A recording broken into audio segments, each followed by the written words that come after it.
हदीस मुबारक है। साथ साथ नोट बनाते जाएं ताकि हम ना दोबारा इसको डिस्कस ना करें तो ज्यादा बेहतर होगा ना। एक दफा आप तैयार कर लें अपना, ताकि आपने कल लोगों को टीच एंड ट्रेन करना है तो आपकी तैयारी होनी चाहिए। हदीस मुबारक है, एहतियात इलाज से बेहतर है।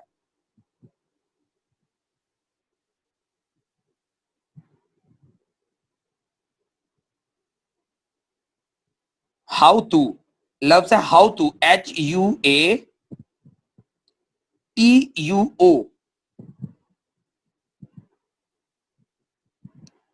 ये चाइना का पहला सर्जन है। आप सबको पता है ना, चाइनीज हिस्ट्री सबसे पुरानी है मेडिसिन में, 5000 साल पुरानी तारीख है। इनका पहला सर्जन था हाउ टू। इसने, इसका भी जो सबसे पहला डायलॉग था वो ये था कि एहतियात इलाज से बेहतर है।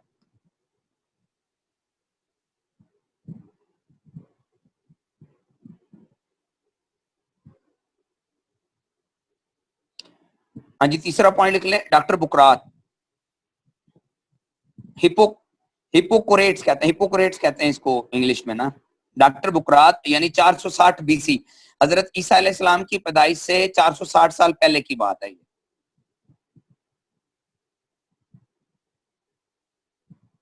डॉक्टर बुकरात, हिपोक्रेट्स, 460 BC। ये तिब्बे यूनान का बाबा है ना, इल्म तिब का बाबा यानी पायनियर स्टार्ट करने वाला, ने सेहत के 4 असूल बताए। अच्छा, ये आप प्रिवेंशन समझाएंगे तो ये चीजें आपके बड़ा काम आएंगी ना। डॉक्टर बुकरात, हिपोक्रेट्स, 460 BC, इल्म तिब के बाबा ने सेहत के 4 असूल बताए। अच्छा, जहां पे किसी के पास कोई नॉलेज हो दौरान ट्रेनिंग किसी पॉइंट पे, तो चूंकि हम स्टडी कर रहे हैं तो काइंडली शेयर कीजिएगा ताकि हमारी नॉलेज में इजाफा हो, हमारे पास अच्छे नोट्स तैयार हो जाएं। झिझकना नहीं है, माइक ओपन करके जरूर शेयर कीजिएगा, ठीक है। ये स्टडी है, ट्रेनिंग नहीं है। सेहत के 4 असूल बताए। नंबर 1, एहतियात इलाज से बेहतर है।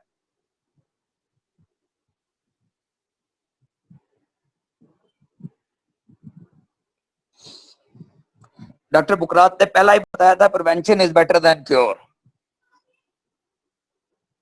नंबर 2, खुराक दवाई की तरह खाओ, यानी आपने जो खाना खाना है वो सोच समझ के खाना है। जैसे दवा बंदा सोच के, मेडिसिन सोच के खाता है, इस तरह। और तीसरा असूल था कि सेहत को मसला हो जाए तो इलाज बिल गिजा करना।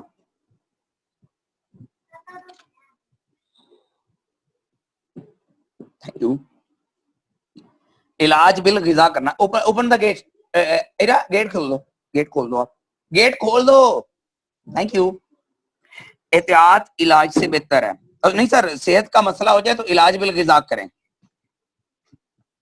और चौथा पॉइंट उन्होंने कहा था, अगर मुंदरजा बाला 3 असूलों पर आप अमल नहीं करोगे तो सारी जिंदगी आपको दवाई खुराक की तरह खानी पड़ेगी।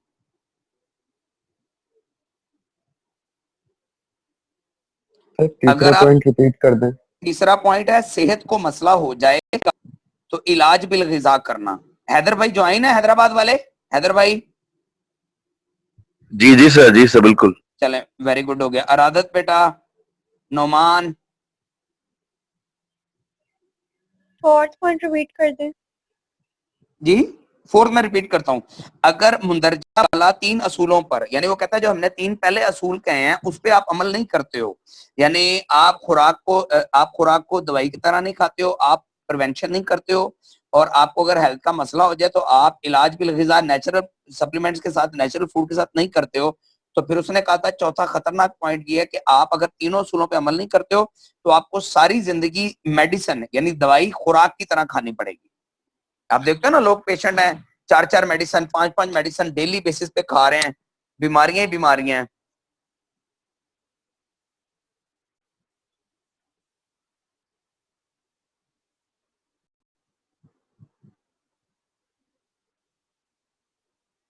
अच्छा, सेहत की आप प्रिवेंशन की 2 रीजन है ना, 2 मेन रीजन है प्रिवेंशन की, या अगर आप उसको बिल्कुल उर्दू में लिखना चाहते हो तो सेहत की एहतियात की 2 खास वजूहात हैं।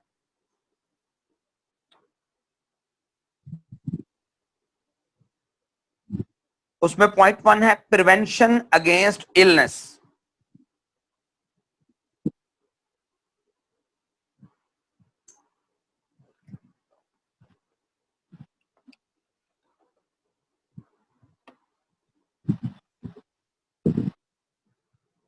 यानी बीमारी से बचने के लिए, और नंबर 2 है slow the progression of existing illness,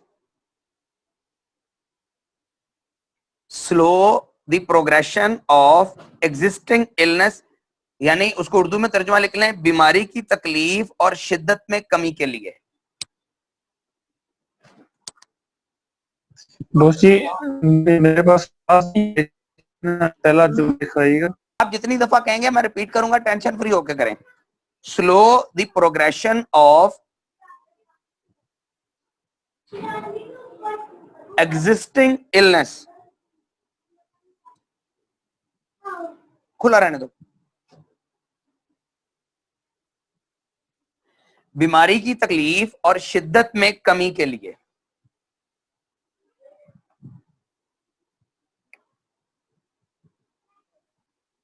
sir ये slow the progression of existing illness, यानी बीमारी की जो मौजूदा बीमारी है उसकी तकलीफ और शिद्दत में कमी के लिए। मैं समझाता हूं, ये सारा ये लिख लें पहले। Thank you boss. हाँ जी, अच्छा यहाँ पे हम ना प्रिवेंशन की बात कर रहे हैं ना, तो प्रिवेंशन को हमने सबसे पहले साबित किया कि सब हमारे लिए, तो मुसलमानों के लिए सबसे बड़ी बात पता है क्या है, कि हम लोग हुजूर की नबी पाक सल्लल्लाहु अलैहि वसल्लम की हदीस मुबारक को मानते हैं। ठीक है, तो हुजूर ने फरमाया था एहतियात इलाज से बेहतर है। ठीक है, ये हदीस मुबारक है हमारे लिए। और एक चीज, मैं ना आलिम दीन का बयान सुन रहा था, तो मैं बड़ा मोटिवेट हुआ ना वो बयान सुन के। तो आलिम फरमा रहे थे कि हजरत उमर फारूक, सैयद उमर फारूक के दौर में मुमलकत इस्लामिया दुनिया की सबसे बड़ी मुमलिकत थी ना, लेकिन उसमें कोई भी एक हॉस्पिटल नहीं था। क्यों? क्योंकि इस्लाम के जितने असूल है ना, ये प्रिवेंशन पे काम करते हैं। यानी आप अगर वुजू करते हैं, जैसे आजकल वो लोग कहते हैं कोरोना से बचने के लिए आप हर वक्त वुजू कर, अपने आप अपने हाथ धो के रखें, अपना मुंह वॉश करके रखें, तो ये हमें 1400 साल पहले बता दिया गया। ठीक है ना।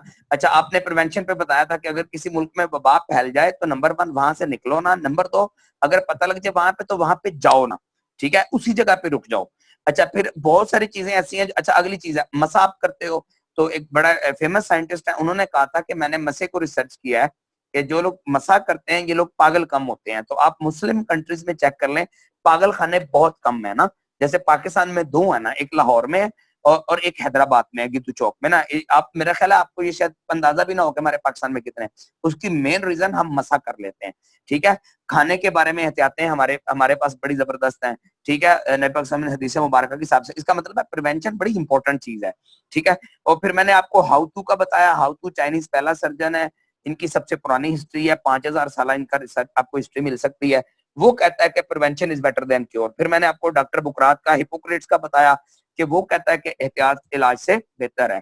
ठीक है, और एंड पे मैंने आपको बताया कि इसकी 2 रीजन है, प्रिवेंशन की मेन 2 रीजन है। नंबर 1, प्रिवेंशन की 2 रीजन है। नंबर 1, आप बीमारी से बचना चाहते हैं, यानी आजकल हम प्रिवेंशन कर रहे हैं। हम लोग जो अपने अपने घरों में बैठे हुए हैं, जो लॉकडाउन गवर्नमेंट ने किया हुआ है, गवर्नमेंट ने क्यों किया हुआ है? प्रिवेंशन के लिए किया हुआ है। क्यों? ताकि उसकी आवाम जो है वो कोरोना से इफेक्टेड ना हो जाए, कोरोना मर्ज ना लग जाए हमारी आवाम को ज्यादा।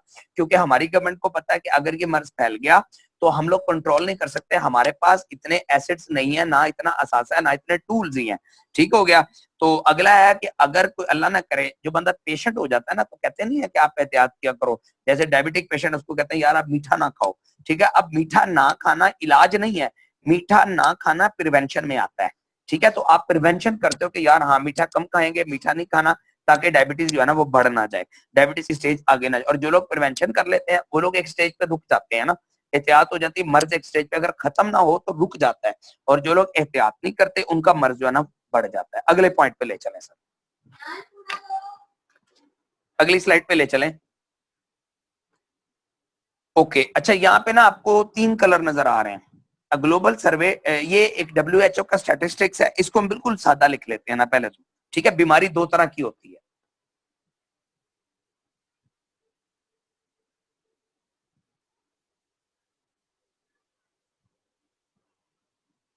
लिखा हुआ है ना, हेल्दी, सब हेल्दी एंड अनहेल्दी। इसको हम डिटेल से डिस्कस कर लेते हैं। ठीक है, बीमारी 2 तरह की होती है।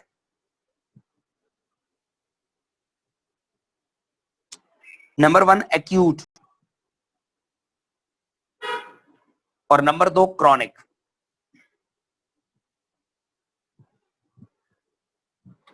अब एक्यूट क्या है ना, एक्यूट लिख लें, एक्यूट इसको उर्दू में कहते हैं हाद अमराज।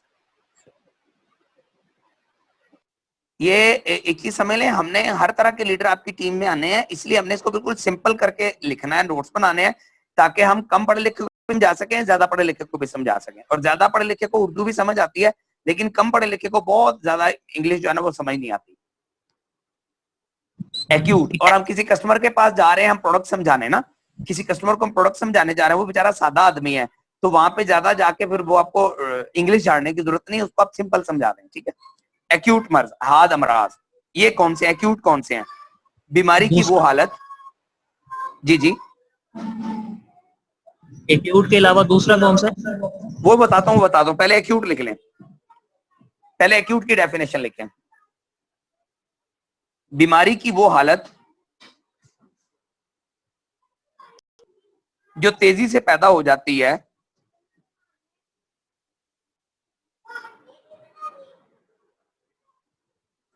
और इसमें शिद्दत पाई जाती है, यानी बुखार वगैरह जैसे हो जाता है, ये भी एंड में मैं लिखवाता हूं, और महदूद मुद्दत के बाद ये हालत खत्म हो जाती है,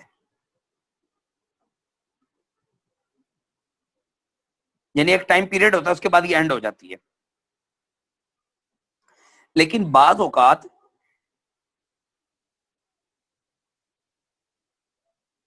ये जानलेवा भी साबित होती है, हो सकती है।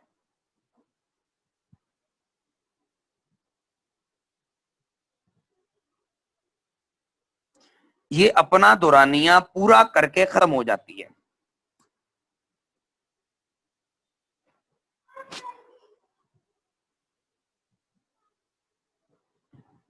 मिसाल के तौर पर हैजा,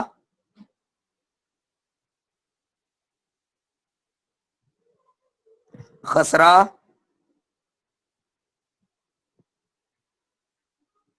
हड्डियों का टूटना वगैरह।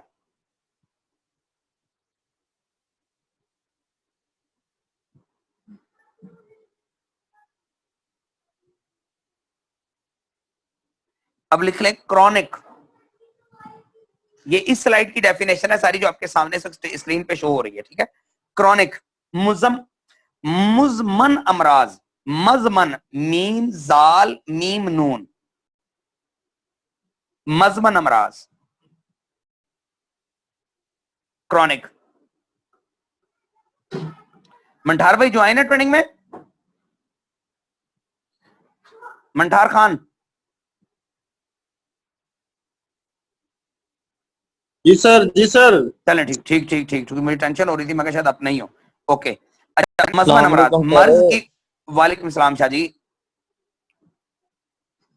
मजमन अमराज मर्ज की वो हालत है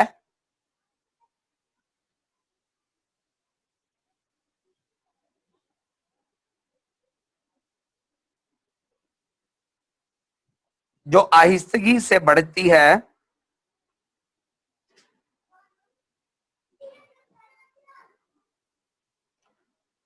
और बाज औकात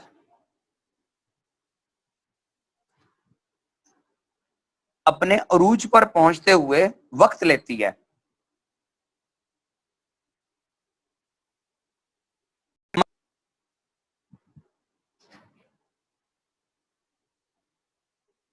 और एक ही हालत में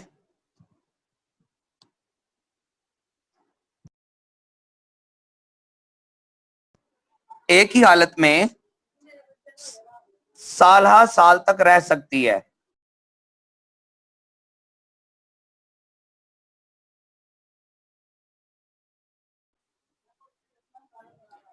और एक ही हालत में साल साल तक रह सकती है। ये लॉन्ग टर्म मर्ज है,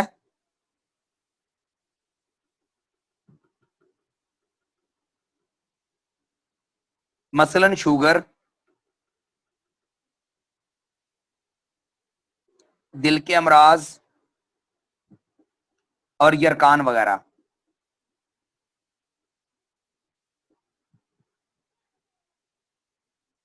मैं इसको पूरा रिपीट कर देता हूं, आप देख लें, कोई लफ्ज रह गया तो लिख लीजिएगा।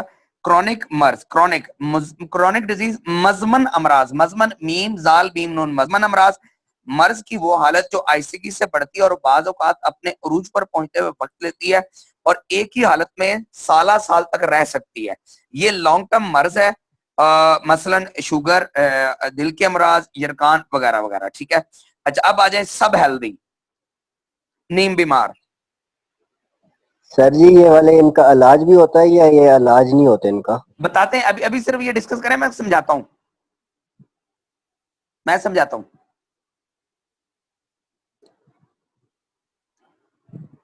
सब हेल्दी, नीम बीमार। नीम बीमार कौन से हैं? वजन कम या ज्यादा हो जाना,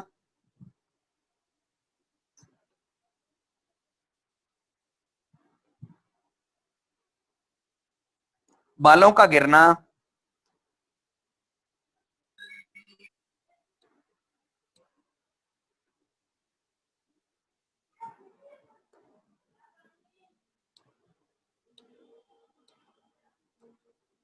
जी पेशाब का बार बार आना, छोटे पेशाब का, फ्रीक्वेंट यूरिनेशन जिसको कहते हैं। ये हमने वो डिस्कस की थी हेल्थ सेमिनार में ना, वही चीजें हैं।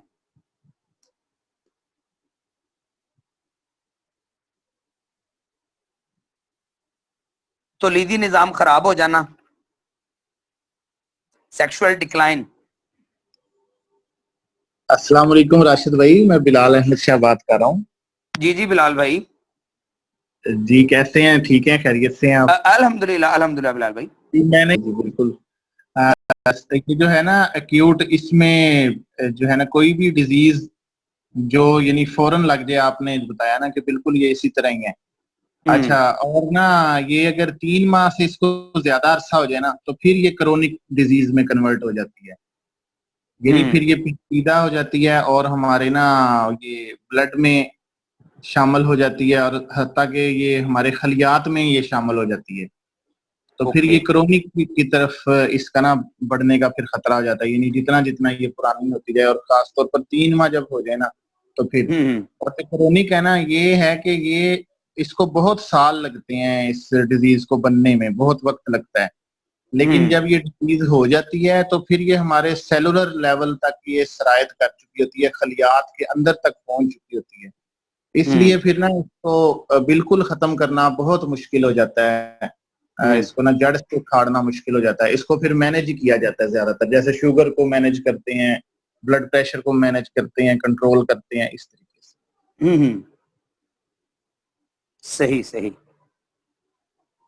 जी, ये वैसे जो आपने लिखा है वो भी ठीक है, उसके अलावा थोड़ा सा और ऐड किया है मैंने। नहीं ये जबरदस्त हो गया शाह साहब, थैंक यू। आपने बताया ना कि ये आहिस्ता आहिस्ता बढ़ती है और बाज़ औक़ात बहुत साल लग जाते हैं अरूज पर पहुंचते पहुंचते। बिल्कुल ये भी वही बात ही है असल में। ऐसे ही है, ऐसे ही। जी थैंक यू शाह जी। अच्छा अच्छा, तौलीदी निजाम का खराब हो जाना,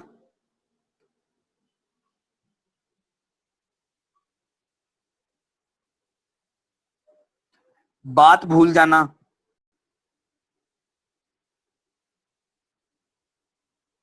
मूड, मेमोरी लॉस।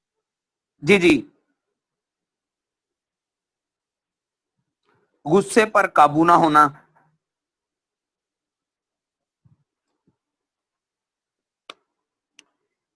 किसी भी काम पर आप फोकस नहीं कर पाते हो, तवज्जो नहीं पूरी कर पाते, आ जाए, जल्दी घबरा जाना, ओके ओके, टेंशन बहुत होना,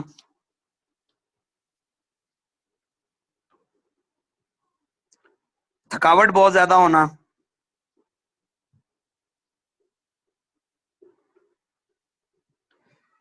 पूरे या आधे सर्द में दर्द रहना,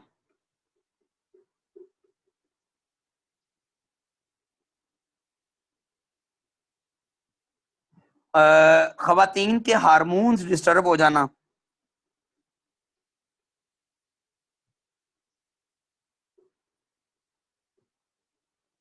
अगर ये अलामात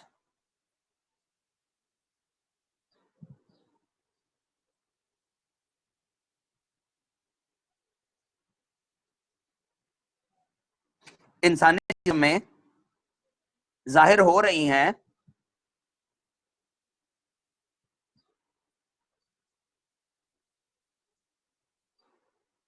तो वो नीम बीमार हैं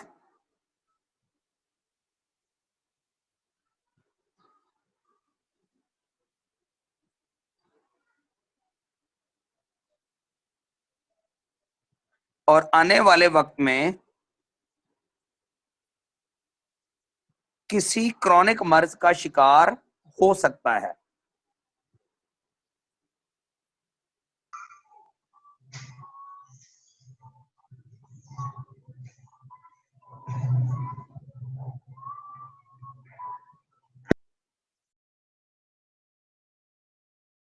जी, आने वाले वक्त में किसी भी क्रॉनिक मर्ज का शिकार हो सकता है। अच्छा, अब इसको थोड़ा सा स्टडी हम वैसे समझ लेते हैं, मैंने आपको लिखवा दिए नोट्स, अब इसको समझ लें, ठीक है ना। अच्छा, यहाँ पे हमने देखा है कि हेल्दी है, पूरी दुनिया में ना सिर्फ 5% लोग हेल्दी है ना, माशाल्लाह, ठीक है। यानी 100 में से जो 5 है वो फिट है, उनको किसी किस्म का कोई इशू नहीं है। अच्छा, 20% जो है ना ये बीमार है, ठीक है, यानी अनहेल्दी हैं, बीमार लोग हैं, बीमार हुए हैं जो क्रॉनिक डिजीज का शिकार हो चुके हैं। फिर मैंने आपको क्रॉनिक डिजीज की डेफिनेशन सिखाई, शाह साहब ने भी ऐड किया कि ऐसा मर्ज जो जब आप एक होती है एक्यूट, एक होती है क्रॉनिक। एक एक्यूट मर्ज वो होता है जो कि वक्ती तौर पर यकदम स्टार्ट होता है, थोड़े अरसे के बाद वो खत्म हो जाता है, लेकिन अगर अगर शाह साहब ने बड़ा जबरदस्त ऐड किया कि अगर वो 3 माह तक खत्म नहीं होती तो उसके बाद वो ऑटोमेटिकली क्रॉनिक मर्ज में तब्दील हो जाती है। यानी ये अब हम बीमारों को डिस्कस कर रहे हैं, तो बीमारों में 2 तरह की बीमारी है, ठीक है। अच्छा, 75% उस पर हम डिस्कस कर चुके। एक्यूट वाला वक्ती मर्ज है, बुखार है, टेम्परेचर है, खांसी है, जुकाम है, हैजा है, ठीक है। ये वो चीजें हैं, हड्डी टूट गई है बंदे की, जुड़ सकती है, हड्डी टूट के बंदा जोड़ सकता है दोबारा, ठीक है। ये वक्ती तौर पर होता है, खत्म हो जाता है, लेकिन बाज औकात यानी बहुत कम ऐसा होता है कि ये ना जानलेवा साबित होता है, ठीक है। अच्छा, उसके बाद आ गया क्रॉनिक डिजीज। क्रॉनिक बीमारियां वो होती हैं जो कि स्टार्ट हो जाती हैं, फिर ये आहिस्ता आहिस्ता, जैसे शुगर है, आहिस्ता आहिस्ता बढ़ती है, पहले 1 टैबलेट होती है, फिर 2 होती हैं, फिर इंसुलिन आ जाती है, फिर ज्यादा इंसुलिन आ जाती है। अच्छा, इसमें ये क्वेश्चन आया था, शाह साहब ने समझाया कि अगर बीमारी क्रॉनिक हो जाए तो ये समझ लें कि उसको हल होते हुए फिर उसका हल मुश्किल होता है, फिर आप उसको मैनेज कर सकते हैं। यानी सादी सी बात है कि गाड़ी का इंजन सीज हो गया तो उसको तो आप ठीक करवा सकते हो मुकम्मल, लेकिन इंसानी बॉडी में अगर ये प्रॉब्लम आ गया तो उसकी जो हम सप्लीमेंटेशन करके, हम उसको मैनेज करके, हम प्रिवेंशन करके उसको बैलेंस लेके तो चल सकते हैं, लेकिन अगर हम कहें कि हम मुकम्मल तौर पर खत्म कर सकते हैं तो ये शायद पॉसिबिलिटी नहीं है। कुछ अमराज में हो जाती है, जैसे डायबिटिक पेशेंट में, अगर टाइप 2 का पेशेंट है ना, टाइप 2 का पेशेंट ठीक हो सकता है, लेकिन टाइप 1 वाला जो है ना, जिसको टाइप 1 शुगर है, वो रिवर्स नहीं होता ना, क्लियर। उसको इंसुलिन डिपेंडेंट होता है, उसको सारी जिंदगी इंसुलिन लेके खुद को मैनेज करना पड़ जाता है। और फिर आ गया सब हेल्दी ना। अच्छा, अब ये सब हेल्दी कौन है? ये 75% लोग है ना जिनके निशानियां हैं और इन सिम्टम्स का मतलब ये है कि ये बंदा आने वाले वक्त में किसी चीज का शिकार हो सकता है। अब हम टाइम्स के लोग क्यों लकी है ना, हमारे पास सारे अमराज का, यानी अगर बंदा हेल्दी है तो उसके लिए ट्रीटमेंट अलग है, वो चाहता है यार कभी मैं बीमार ना हो जाऊं। 5% लोगों के लिए भी हमारे पास सप्लीमेंट मौजूद है, हमारे पास कंसेप्ट मौजूद है। 20% है बीमार है, ये चाहते हैं कि यार चलो अगर बीमारी खत्म नहीं होती तो कम से कम लाइफ तो हम बेहतर गुजारे ना, तो इनके लिए भी हमारे पास सप्लीमेंट बड़े जबरदस्त मौजूद है। अब आगे 75% लोग, ये वो लोग हैं जो आम हमारी आवाम है ना, ये बहुत बड़ी तादाद है पाकिस्तान में, ठीक है। ये लोग वक्ती गुजारा करने के लिए पेन किलर्स ले लेते हैं और फिर पेन किलर्स के जो नुकसान होते हैं वो बड़े ज्यादा होते हैं, ठीक है, वो बाद में सामने आते हैं। आप बाहर के मुल्कों में चले जाएं, वो लोग पेन किलर्स बहुत कम यूज करते हैं। हमारे यहाँ एक रिवाज बना हुआ है ना, हमारे यहाँ तो हर घर में फ्रिज का गेट खोलें तो शायद आपको फ्रूट नजर ना आए, खांसी वाला सिरप, बुखार वाला सिरप, टैबलेट्स, मेडिसिन, हर चीज आपको नजर आएगी, धड़ाधड़ किस्म करके नजर आएगी। क्लियर हो रहा है? तो WHO के मुताबिक ये। अच्छा, अब हम लोग, हमारे जो सबसे बड़ा कस्टमर रेंज है ना, यानी जिन लोगों को हमारी जरूरत है, वो बेसिकली 75% लोग हैं। ये 75% लोग हैं जिनको हमारी जरूरत है, ठीक है, जो इस वक्त बीमारी डायग्नोस नहीं हुई अभी उनकी ना, अभी वो डायग्नोस, जैसे बीमारी जब ये अंदर पल रही होती है ना तो ये वक्त लगाती है, उसके बाद जाके डायग्नोस होती है। इस पर बड़ी पहले भी हम डिस्कस कर चुके हैं, ठीक है। तो हमने क्या करना है, जब ये डायग्नोस नहीं हुई उससे पहले इसको ट्रीटमेंट है, इसका हल है, आप इसको मुकम्मल तौर पर खत्म कर सकते हैं। लेकिन जब अल्लाह ना करे डायग्नोस हो गई तो फिर इसका प्रॉब्लम है, फिर ये इसका हल जो है ना वो बड़ा मुश्किल हो जाता है। क्लियर हो गया सर? अगले पॉइंट पे ले चले, अगली स्लाइड पे ले चले। Modern health situation. आज ये global survey conducted by WHO, world health organisation, वो कहता है जी हमारे जो WHO वाले हैं ना, उन्होंने बताया कि हम लोग किन चीजों, मेन फैक्टर्स ना लिख लें, सेहत को मुतासिर करने वाले 4 बुनियादी अनासर।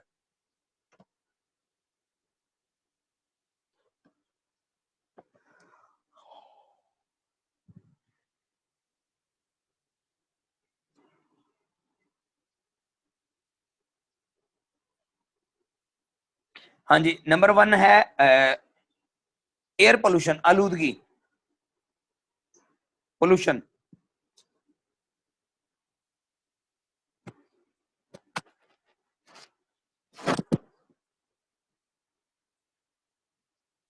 नंबर 2 है स्ट्रेस, ज़हनी दबाव।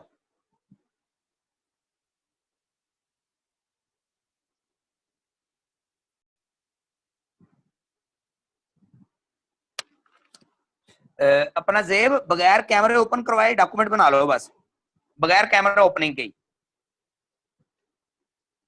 स्ट्रेस, ज़हनी दबाव।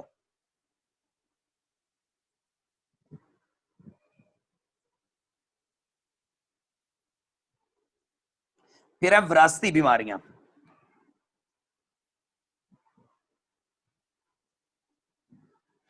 और फिर हमारी खुराक है। सेहत को मुतासिर करने वाले 4 बुनियादी अनासर मैं रिपीट कर देता हूं। पोल्यूशन है, एयर पोल्यूशन आ गया, उसमें पोल्यूशन लिख दो, आलूदगी। नंबर 2 स्ट्रेस, ज़हनी दबाव। नंबर 3 विरासती बीमारी। नंबर 4 खुराक। अब हम इनको ना अलग अलग डिस्कस करते हैं, अगली स्लाइड पे कर लें।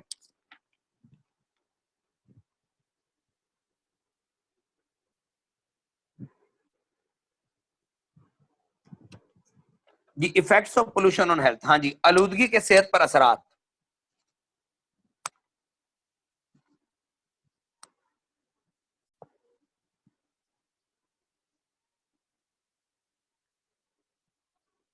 लिख ले, पोल्यूशन की 3 किस्में हैं, 3 अकसाम है।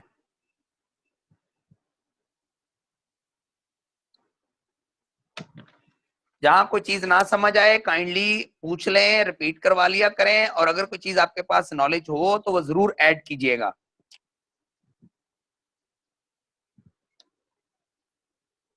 पोल्यूशन की 3 किस्में है ना। नंबर 1 हवाई आलूदगी, एयर पोल्यूशन।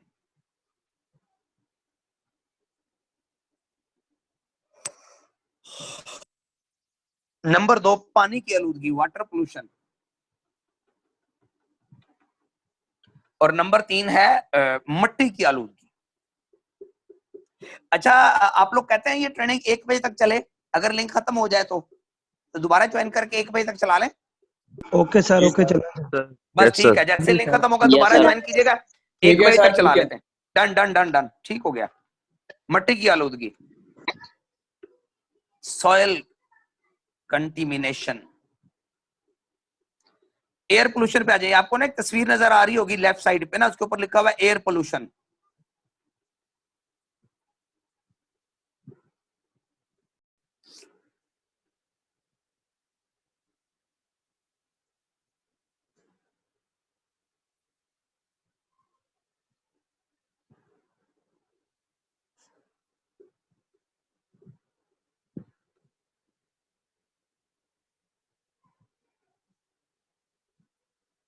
अच्छा, जिसके पास पुराने नोट्स लिखे हुए हैं ना, वो भी काइंडली निकाल लें अपने नोट्स ना, ताकि कहीं कोई लफ्ज मुझसे मिस हो जाए तो वो जरूर शेयर कीजिएगा।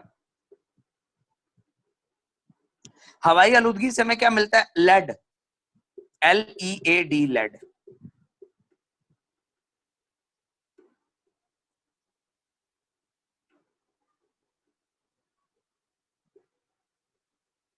लेड की वजह से असाबी कमजोरी और सर दर्द होता है।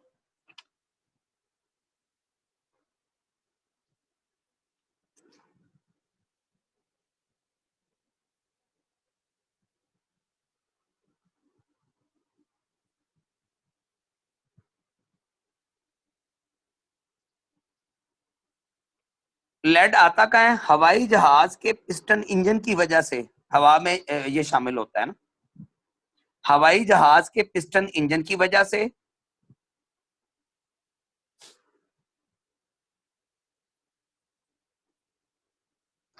हॉस्पिटल के कचरे को डिस्पोज करने की वजह से, डिस्पोज करना, इसको कहते हैं इनकाइनो। सॉरी सर, दूसरा क्या बताया? आवाज कट गई थी। हवाई जहाज के पिस्टन इंजन की वजह से हॉस्पिटल के कचरे को डिस्पोज करना।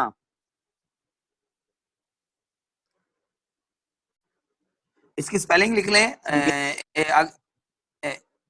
इंसेनरेट्स,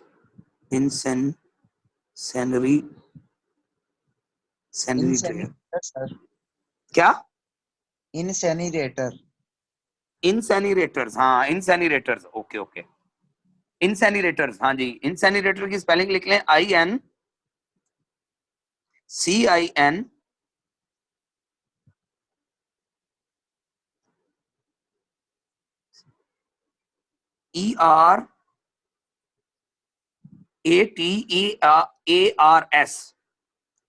ATARS, इंसेनिरेटर्स। ये इंसेनिरेटर्स क्या होता है? ये वही है ना हॉस्पिटल के कचरे को जो डिस्पोज करते हैं। Yes sir, yes sir.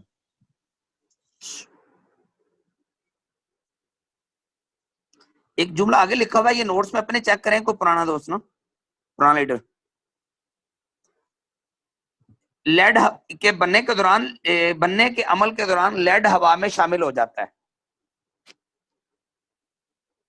सीढ़ियों लिखा हुआ है, मुझे समझ नहीं आ रहा मैंने क्या लिखा है।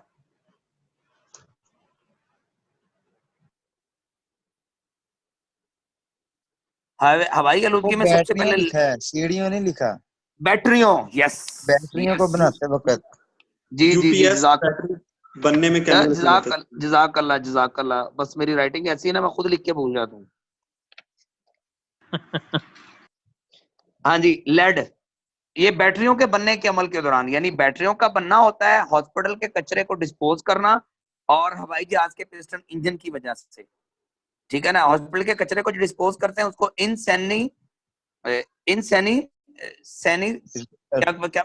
क्या बताया था आपने? इंसेनिरेटर। इंसेनिरेटर्स। सर, और बैटरियों, कमराबाद फ्रॉम लाहौर। जी जी कमर भाई, आई वुड लाइक टू, इसमें कुछ थोड़ा ऐड करना चाहूंगा सर। जी ये जी, जो बोले बोले। लेड का एलिमेंट है, ये आपने देखा होगा मुतअद्दिद मर्तबा, हर पेट्रोल प्रोड्यूसिंग कंपनी जो है ये दावा कर रही है कि हमारा पेट्रोल जो है ये लेड फ्री है, ये लेड फ्री है, सल्फर और लेड फ्री है। क्योंकि सर पेट्रोलियम जब ये बनती है, इसको रिफाइन किया जाता है रिफाइनरियों में, तो इसमें एक खास हद तक इसकी मिकदार जो है इसको कंट्रोल किया जाता है या शामिल किया जाता है या निकाला जाता है, ताकि वो उसका जो कंबस्टन का जो प्रोसेस है, अमले जलाओ जो है, वो मुकम्मल हो सके अप्रोप्रिएटली। बट सम टाइम कुछ लोग रफ तरीके से उन चीजों को बनाते हैं, कम लागत, अपनी लागत कम करके, जिसकी वजह से लालच में उसकी, हाँ जी जी जी, अपने ज्यादा बड़े मुनाफे के लालच में। तो अब इनके दरमियान ये भी एक कंपटीशन आ गया है, एक बड़ा हेल्दी कंपटीशन है among the petrol producing companies, कि वो बार बार दावा करें कि हमारा पेट्रोल ज्यादा लेड फ्री है, हमारा लेड फ्री है। पीएसओ वालों का अब दावा है कि हमारा तो 0% लेड फ्री है, ठीक है। तो ये इसमें एक एलिमेंट है बहुत बड़ा, क्योंकि हर इंजन पर वही पेट्रोल जलता है और उसका धुआं हवा में कंज्यूम हो जाता है ग्रेजुअली। सही कमर भाई, थैंक यू, जज़ाकल्लाह। एक और नॉलेज में इजाफा हो गया हमारे। असल में यहाँ पे ना हम लोग एग्जांपल लिख रहे हैं ना कि लेड कहाँ से, तो हमने 2-3 लिख लिए, ये ज्यादा अच्छी एग्जांपल हो गई, ठीक हो गया। के दौरान लेड हवा में शामिल हो जाता है, और लेड की वजह से होता है क्या, मैंने ऊपर बता दिया कि मेन नर्वस सिस्टम और सर में दर्द, असाबी कमजोरी हो जानी और सर में दर्द होना। ओके, अच्छा दूसरा लिख लें जी, दूसरा एयर पोल्यूशन की वजह से एक निकलता है लेड, दूसरा लिख लें volatile organic compounds.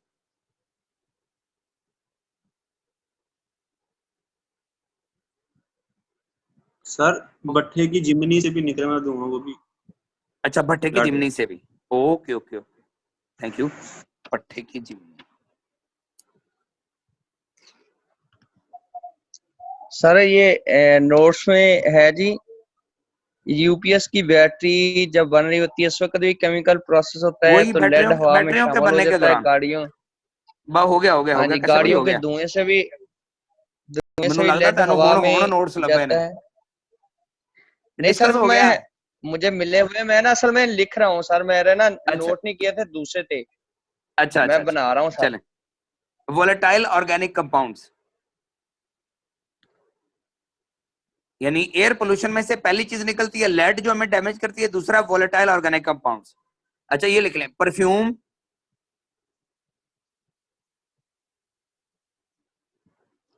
Nail polish, paint,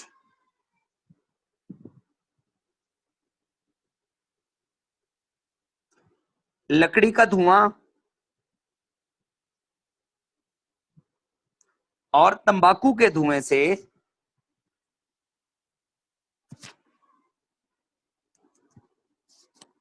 ये अज्जा हवा में शामिल होकर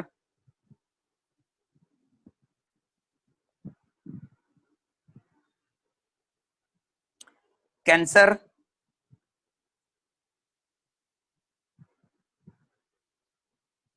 मतली, वॉमिटिंग जिसको आप कहते हो,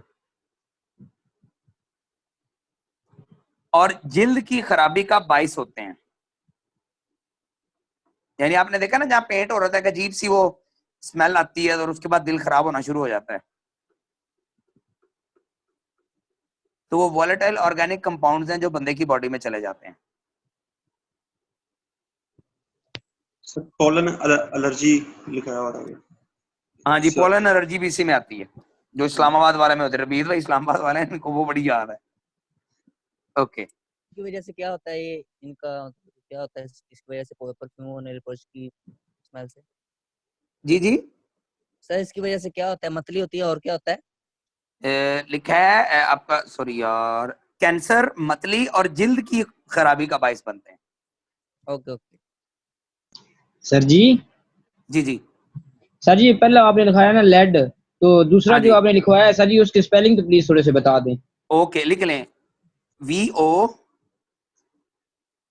अच्छा ये स्क्रीन के ऊपर भी लिखे हुए हैं, आप स्क्रीन के ऊपर तस्वीर चेक करेंगे ना, तो यहाँ पे ये जो पिंक कलर वाला है, यहाँ पे लिखा हुआ है सामने वोलेटाइल ऑर्गेनिक कंपाउंड। फरहाद ये थोड़ी बड़ी हो सकती है? सर मैं आपको लिखवा दूंगा। ये लिखा हुआ है सामने, चेक करें। नहीं नहीं, ये देखिए सामने स्क्रीन पे लिखा हुआ है VOLATILE। दायरा बना दो फरहाद इसके ऊपर, यानी जो चीजें इसमें हैं हम वही डिस्कस कर रहे हैं। ये देखें रेड कलर का दायरा, अभी ये वाला खाना डिस्कस हो रहा है। Volatile VOLATILE, volatile organic ORGANIC, और कंपाउंड COMPOUNDS। और लीडर ना, अपने लीडर्स को पूछने दें, बोलने दें, रोके ना, मना ना करें। और देखिए उसने नीचे साइन दिया हुआ है कि स्किन इरिटेशन है, जिल्द खराब हो जाती है, नोजिया हो जाती है, कैंसर रिस्क आ जाता है। तो हम इसी स्लाइड को डिस्कस कर रहे हैं।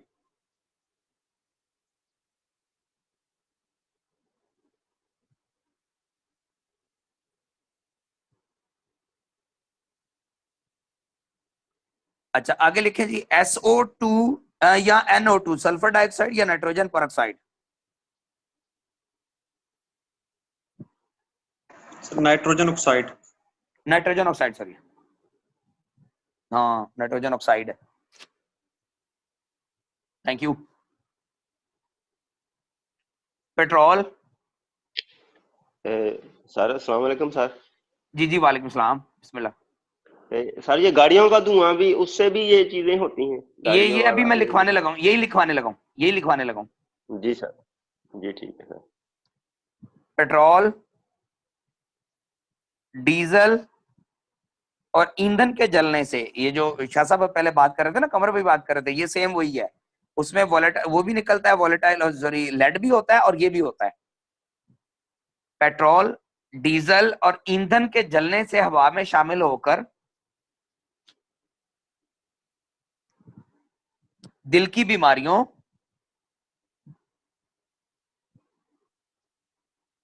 और सर ईंधन के जलने से हवा में शामिल होकर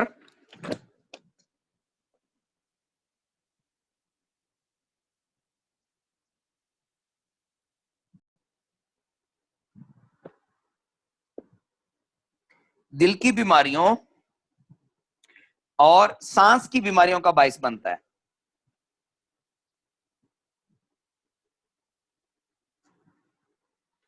रेस्पिरेटरी डिजीज कहते हैं उसको, और कार्डियोवैस्कुलर डिजीज।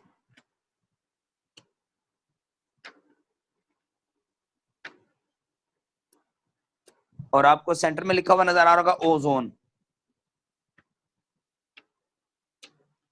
इसकी वजह से सांस की बीमारी लग सकती है। यानी ओजोन जब आप डायरेक्टली इनहेल कर जाओगे ना, सांस के जरिए अंदर ले जाओगे, तो हमने ट्रेनिंग में सीखा है ना ओजोन वाली में, इंशाल्लाह फिर मैं आपको रिपीट करूंगा कि ओजोन के पानी को कभी फौरन ट्रीट करके फौरन नहीं पीना चाहिए, 20 मिनट के लिए खुला छोड़ देना चाहिए।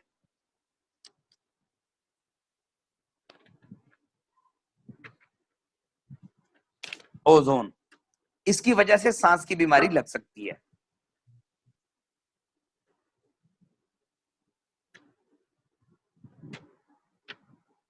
अच्छा, ओजोन के ऊपर आ गया पार्टिकुलेट मैटर्स। आपको स्क्रीन पे नजर आ रहे होंगे पार्टिकुलेट मैटर्स, PARTICULATE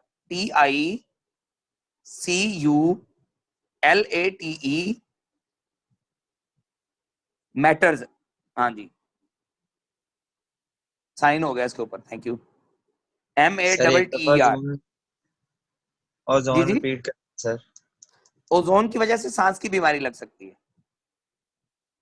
असल में ना Thank you, ओजोन sir. जब बनती है ना तो एक गैस बनती है साथ में। असल में वो जब रेशो ज्यादा होता है ना, तो जैसे वो कमर में बता रहे थे ना कि पेट्रोलियम में लेड बनता है, तो कहते हैं लेड फ्री होता है। तो जो हमारी ओजोन डिवाइस है ना, उसका कमाल ये है कि इसमें जो नाइट्रोजन डाइऑक्साइड बनती है ना उसके साथ, तो वो सबसे मिनिमम रेशो हमारी उसका होता है। यानी ओजोन बनने के अमल में, ओजोन बनने के अमल के दौरान एक गैस बनती है जो साइड इफेक्ट वाली होती है। जब वो अच्छी वाली बनाते हैं, यानी जैसे हमारे वाला स्टैंडर्ड अच्छा है, तो वो बहुत मिनिमम बनती है, लेकिन आम जो मार्केट में उसमें उसका रेशो ज्यादा है, जिसकी वजह से सांस की बीमारी लग सकती है। लेकिन वो भी तब होती है जब आप ओजोन डायरेक्टली सांस के जरिए अंदर ले जाओ।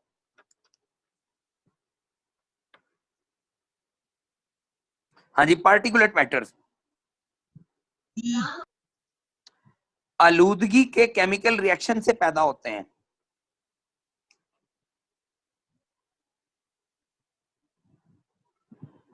यानी पोल्यूशन की आपस में केमिकल रिएक्शन होता है, उसकी वजह से पैदा होते हैं। आलूदगी के केमिकल रिएक्शन से पैदा होते हैं और ये सांस की बीमारियों का बायस बनते हैं।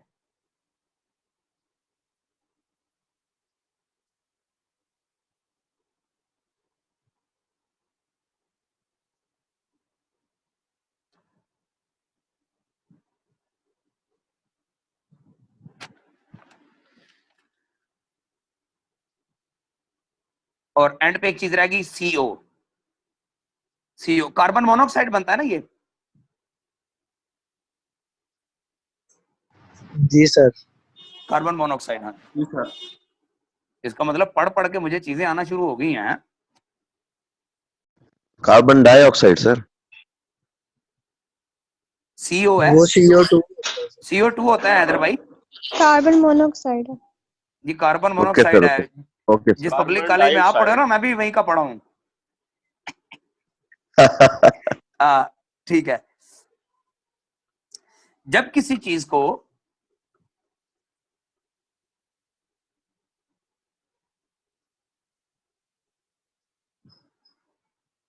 ऑक्सीजन की कमी की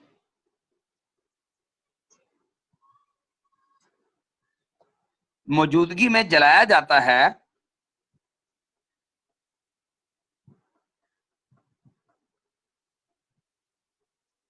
सर जब तो सर जब कार्बन किसी चीज को ऑक्सीजन की कमी की मौजूदगी में, यानी ऑक्सीजन कम हो और आप किसी चीज को जला रहे हो,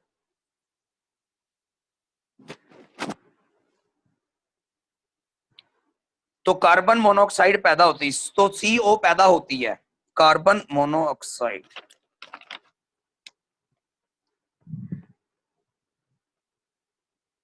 सर एक बात पूछ लूं? जी जी जी जी। सर जब हम ना वो जो चूल्हा जला रहे होते हैं, लकड़ी वाला चूल्हा, तो जब हम मुंह से हवा दे रहे होते हैं, तो मेरे जी ख्याल में जी, ये प्रोसेस नहीं हो रहा है, ऑक्सीजन की कमी होती है जिसकी वजह से हमारा सर पे बाद में दर्द करता है। हाँ बिल्कुल, वो लिख रहा है, उसने आगे लिखा हुआ है ये चीज, बिल्कुल सही कह रहे हैं। तो पैदा होती है जिससे सर में दर्द हो जाता है, ऐसे ही है।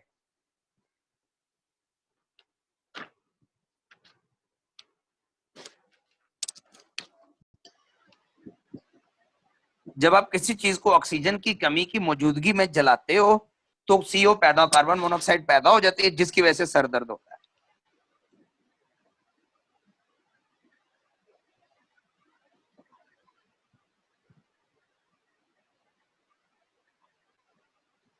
अभी हमने पोल्यूशन की पहली किस्म पढ़ ली है, एयर पोल्यूशन। अब आ जाओ दूसरी पे ना, वाटर पोल्यूशन पे। फरहाद इसको दूसरी तरफ ले जाओ, अब वाटर पोल्यूशन पे। जज़ाकल्लाह।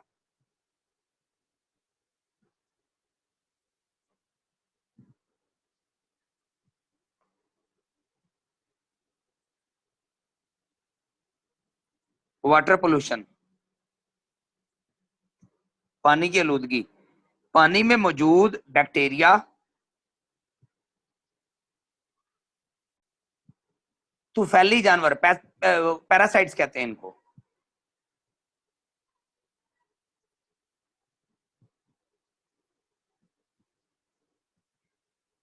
और केमिकल की वजह से। सर जी प्लीज दोबारा रिपीट मैं कीजिए। करता हूँ, कोई नहीं, बिल्कुल इजी होकर करें, मैं करता हूँ, दोबारा रिपीट करता हूँ। पानी की आलूदगी, पानी में मौजूद बैक्टीरिया,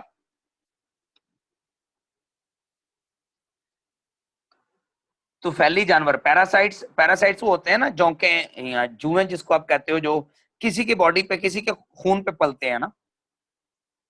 पेट के कीड़े भी हो सकते हैं सर। हाँ, पेट के कीड़े भी हो सकते हैं, जोंक हो सकती है, जुएं हो सकती हैं।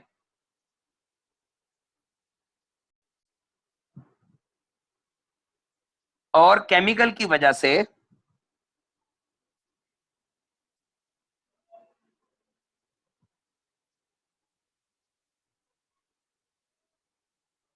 मैदा, मैदा के अमराज,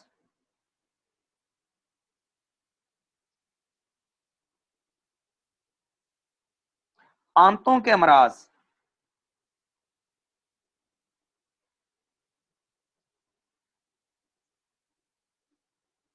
और सर दर्द हो जाता है, हो जाते हैं।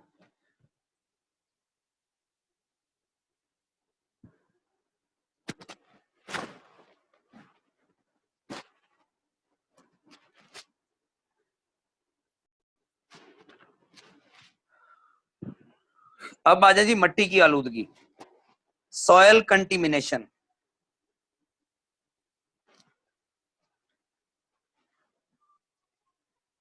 सॉयल कंटिमिनेशन, SOIL, और कंटिमिनेशन CONTAMINATION।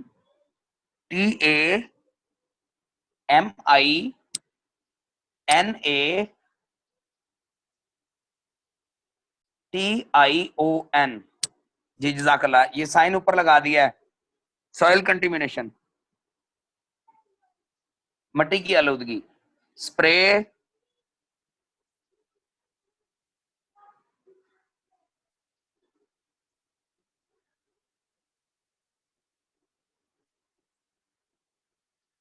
खाद,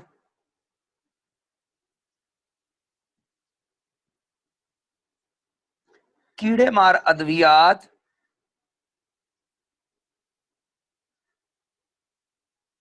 की वजह से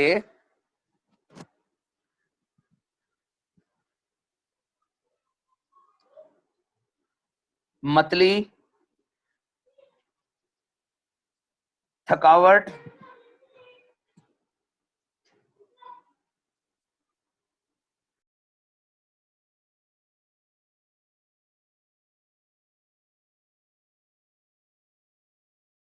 अब आवाज आ रही है? जी सर। जी आ रही ओके है। Okay okay okay okay okay.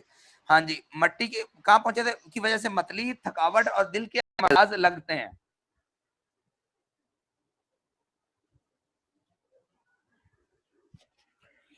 अच्छा, आप लोग ना ये सारे एक ही दफा अच्छी तरह नोट्स बना लें, ये आपके एसेट्स बन जाएंगे। रोज रोज की, क्योंकि हमने पढ़ना पढ़ाना है, हमारा काम ही ये है, टीमों को ट्रेन करना है, लोगों को अवेयरनेस देनी है, तो एक ही दफा अच्छे से बना के अपने पास रख लें, ठीक है ना? जैसे मैंने बनाए हुए हैं, अब मुझे, मैं देख के सिर्फ आपको नोट करवा रहा हूँ। सर बात सुने, ये रोज टॉपिक चेंज होगा कि ये एक ही सारा ये रहेगा? ये सिस्टर, ये अब चेंज होता चला जाएगा, हम आगे से आगे चलते जाएंगे। हमने प्रोडक्ट अच्छा सेशन कंप्लीट करना है रमजान शरीफ में। ठीक है, थैंक यू। हाँ जी, ये नोट्स इसलिए बनवा रहा हूँ ताकि हम दोबारा रिपीट ना करें। जी ठीक है, मैंने ना असल में आज ही ज्वाइन किया, तो मुझे इसलिए थोड़ा कंफ्यूजन बस हो ये रहा आज स्टार्ट ही है, आज स्टार्ट ही है, आप टेंशन फ्री हो जाए, ये आगे से आगे चलता जाएगा नॉलेज सारा। है। अभी हम प्रॉब्लम डिस्कस करेंगे, फिर इनका सोल्यूशन डिस्कस करेंगे जी। और दिल के अमराज लग जाते हैं।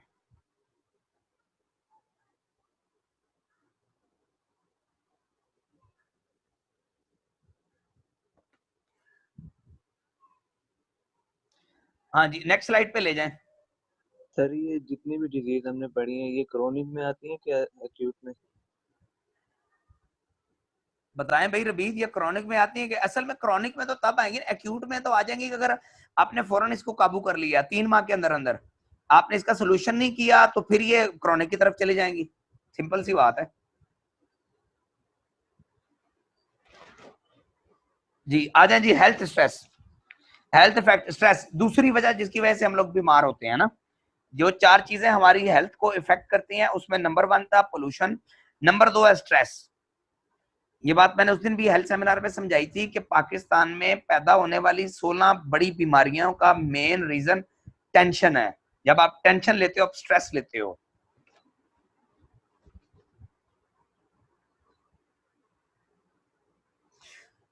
हाँ जी, ज़हनी दबाव की वजूहात।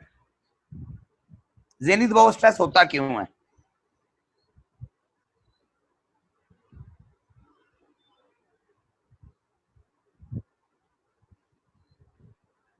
अच्छा, नौकरी का चले जाना यकदम,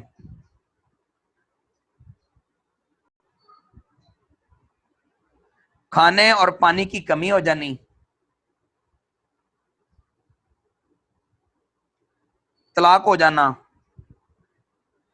कर्ज वगैरह, या किसी अपने का इंतकाल हो जाना। यानी यकदम कोई ऐसा सीन हुआ तो आप स्ट्रेस में चले गए।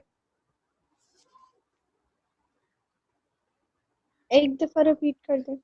ये मैं दोबारा रिपीट करता हूं, यकदम यानी आपकी नौकरी का चले जाना, खाने पीने में कमी हो जानी, आप खुराक पूरी नहीं ले रहे हो,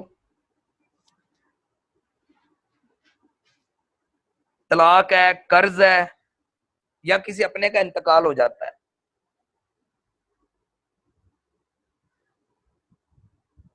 ये स्ट्रेस की, ये ज़हनी दबाव की मेन वजूहात, यानी इसमें वजूहात तो बहुत ज्यादा, लेकिन हमने चंद एक लिख ली, मिसाल लिख ली है। स्ट्रेस की वजह से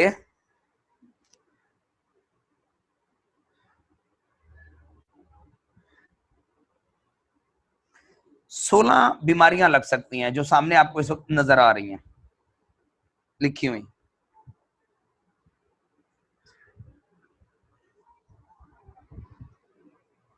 सोलह बीमारियां लग सकती हैं। अब इनका अगर आप अपने पास बुक होगी तो आप उसके सामने लिख सकते हैं। अगर आप लोग मेरा कैमरा देख सको ना अभी इस वक्त, तो मैं दिखाता हूँ जी। ये कैमरा मेरा ओपन करना पर एक दफा अगर कर दो तो आप, मुझे लग रहा है मेरा कैमरा मैंने बंद किया हुआ है जी। अगर आपको मेरा कैमरा नजर आ रहा है तो देखिए मैंने अपने नोट्स के ऊपर सामने ये देखें साथ साथ लिखे हुए हैं सारे, ठीक है। तो इस तरह ताकि आपको दोबारा टेंशन ना हो जी। जी ला दें, नोट्स पे ला दें, नोट्स पे ला दें।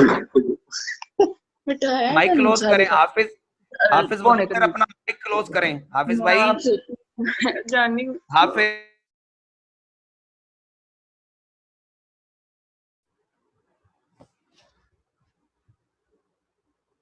जी। उसमें सबसे पहले हमें लिखा हुआ आ रहा है impaired cognitive performance.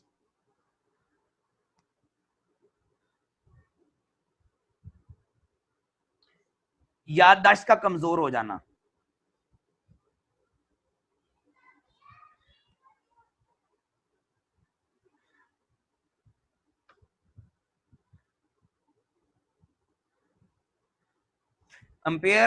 Impaired cognitive performance, याददाश्त का कमजोर हो जाना। आज तो माशाल्लाह हमारी क्लास 100/100 फुल है, हैं?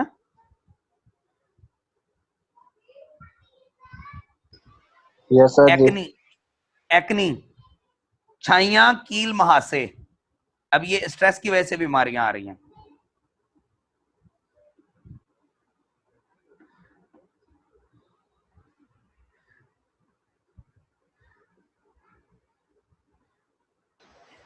अस्सलाम वालेकुम। जी वालेकुम सलाम। आपसे बात कर रही हूँ।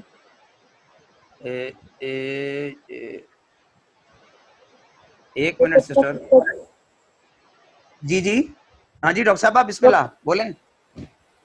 आपका सॉइल कंटामिनेशन में पॉइंट था ना पेस्टिसाइड का, जी जी उसके हवाले से छोटा सा पॉइंट मैं डिस्कस करना चाह रही थी। जी जी सिस्टर करें, आप डॉक्टर हैं, हमारे से नॉलेज में इजाफा होगा। जी जी पेस्टिसाइड में दो तरह के केमिकल्स होते हैं, कार्बोनेट और ऑर्गेनोफॉस्फेट। सिस्टर आपकी आवाज ठीक नहीं आ रही। अब आ रही थी। जी जी बोलें। हाँ जी साइड में दो तरह के केमिकल्स होते हैं, कार्बोनेट एंड ऑर्गेनोफॉस्फेट। आवाज का मसला या मुझे लग रहा है या बाकियों को समझ आ रही है? आवाज क्लियर। इन्होंने कार्बोनेट बोला और दूसरा पता नहीं क्या बोला। सिस्टर आपकी ना आवाज बहुत कम आ रही है, को पता नहीं को मसला है। कार्बोनेटेड और ऑर्गेनिक